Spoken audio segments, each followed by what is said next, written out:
Hi there, sorry I haven't made a video in a long time, but I've had pretty big life changes and I have much less time now than I've had before. I still game quite a bit, but nearly not as much as before. And I just have less time for hobbies like video editing and stuff like that. So I have to prioritize what's more important in my life. I definitely don't want to give up gaming, but I had to cut back on some other things that are less important to me. That's just life.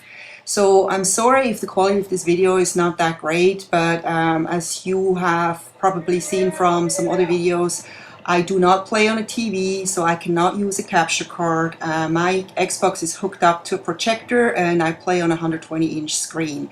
I cannot personally think of playing on a TV again because whenever I try, I get really dizzy from the small screen.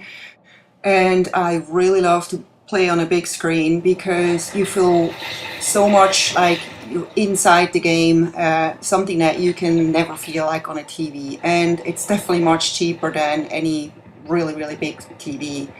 If you can even get as big as a 100-inch on a TV, which I don't think will be possible for many years. So I wanted to also mention that for anyone still hesitating, maybe a little late now, I don't know. I mean, this Battlefield 3 is definitely bringing out new DLCs and stuff until March so far. They have planned that. It's definitely worth the $50 to become a Premier member. It's not just that you get new maps, but you get first access, and you don't have to go and pay for every single DLC. And the new maps they bring out are just simply amazing. I mean, first we had the close quarters, which I'm playing here right now, and then they had the huge maps, the Alborz Mountains and the Banner Desert and so on, which are just fantastically beautiful and fun to play. And with the close quarters maps, everyone that has always complained about, Battlefield, or the maps are too big, or the matches are too slow and stuff, can't really say anything because the close quarter matches here are just simply intense. I mean, I have to sometimes basically sit in a corner for a few minutes, just kind of catch a breath and relax my fingers because there's just so much going on around and non-stop action. Anyone saying it's slow, I don't know, they haven't played that yet. Another thing I want to mention is that I really like that EA made it possible now for people to rent their own servers, because there's no such thing anymore where you can't get into a server or you get kicked out. Well, once in a blue moon, and I don't know if that's just my Xbox, a Battlefield game can freeze in the middle of a game, and the only way to kind of get back in is to kind of restart your Xbox. And that really, like I said, it could just be my Xbox, but that happens to me maybe every 50 games, if not more, so not a big deal. But I have a few things that I think should be improved for Battlefield 4, which is change the loadout between matches. So when you finish playing a match and you're waiting for the next match, there's really nothing you can do besides looking at your stats and looking at your assignments and just looking at stuff. You can't do anything.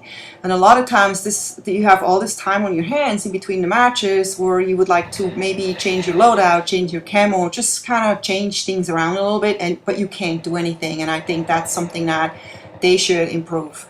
Another thing I think they should improve is that when you back out of the multiplayer after a match, you get taken all the way to the main menu instead of the multiplayer menu. And that's okay, I'm back at the main menu, I have to select multiplayer again and get in. So if you're somebody that's not very patient, it can be quite frustrating. I don't really understand why they take you all the way back to the main menu when you just back out in a match, instead of just back to the multiplayer menu. So please, EA or DICE, improve that.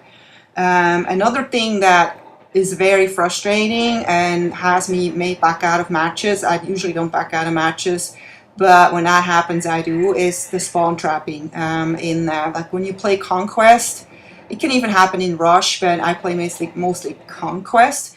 You have a really strong team and they push you basically back to your spawn, and if you have a team where people are not as experienced, not as good, there's no way to get out of the spawn. They're basically sitting at the border of your spawn with tanks and helicopters and rockets and whatnot, C4 and everything, and they have you cornered. So if 16 players basically have a very easy time to have you cornered. So sometimes, you know, if you have somebody that's good at playing flying a chopper without getting shot down, you may be able to fly the chopper to the other end of the map and then spawn there and flank the enemy from behind. But if you don't have anybody in the team that's very good at flying choppers, there's really nothing you can do, and that's basically the end of the match. You already know that you're going to lose, and that kind of takes away the fun. So I think they should make something, I don't know what it would be, but something where it just gives the team, it doesn't give the possibility for the enemies to spawn trap or basically kill people right out of the spawn. I don't know what other people think, but that's just my opinion.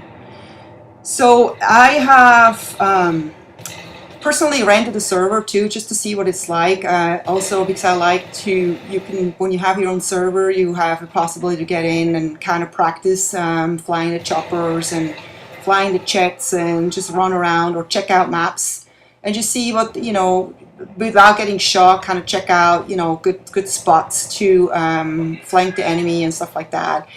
But the problem is with when you rent a server, something that I had to learn is like you don't have people just join. You basically, nobody will join your server unless you have already a bunch of friends in there playing with you, and then other people join. If you're the only one in there in the server playing, or 2 other people, and you need like, you know, at least 7 players, they won't join because there's so many servers out there, so many rented servers. So the only way to get people into your server is to market them wherever you can, on forums, Facebook, Twitter, whatever, and then see, or you just have like a huge clan or a bunch of friends, and it's absolutely no problem to do that.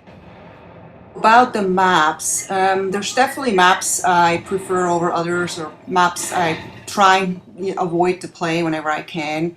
The maps that I try to avoid at all costs are Tehran Highway and Damavand Peak, simply because, not because they're not, you know, pretty or anything like this, simply because I don't think they have been designed as well as other maps. It's easier to spawn trap, and it's just like this one end and the other end instead of like more of a compact map. And those 2 maps I just don't like. My favorite maps by all times are Caspian Border, Sand Crossing, Gulf of Oman, Wake Island, and Armored Shield. I think those maps offer the most fun and the most variety. They're very complex, but they have been designed in a way where it's very rare that you find any spawn trapping happening. And they're not just beautiful, but they just work really well for Battlefield 3 matches. Other than that, I don't know what else I haven't talked about. Oh yeah, what I personally find a lot of fun in with right now is just completing the assignments. Some of them are easy, some of them happen automatic just while playing games. Some assignments are very difficult, like for me it's very difficult to still get a kill with an EOD bot. I have tried many times, and people seem to see my EOD bot before I can approach them, and so I'm still working on that.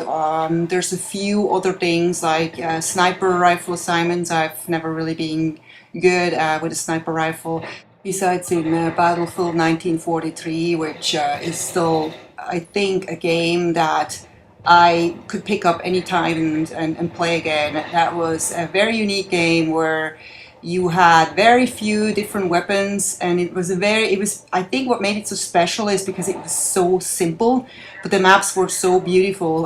This game it was like never-ending fun in that game, and I've recently played it again, and it seems to be somewhat hacked at some points. I'm not so sure, but something is going on with that game, so I've kind of stopped playing it. Thanks for watching. I hope you enjoyed it. Not sure what my next video is going to be, but take care. Bye-bye.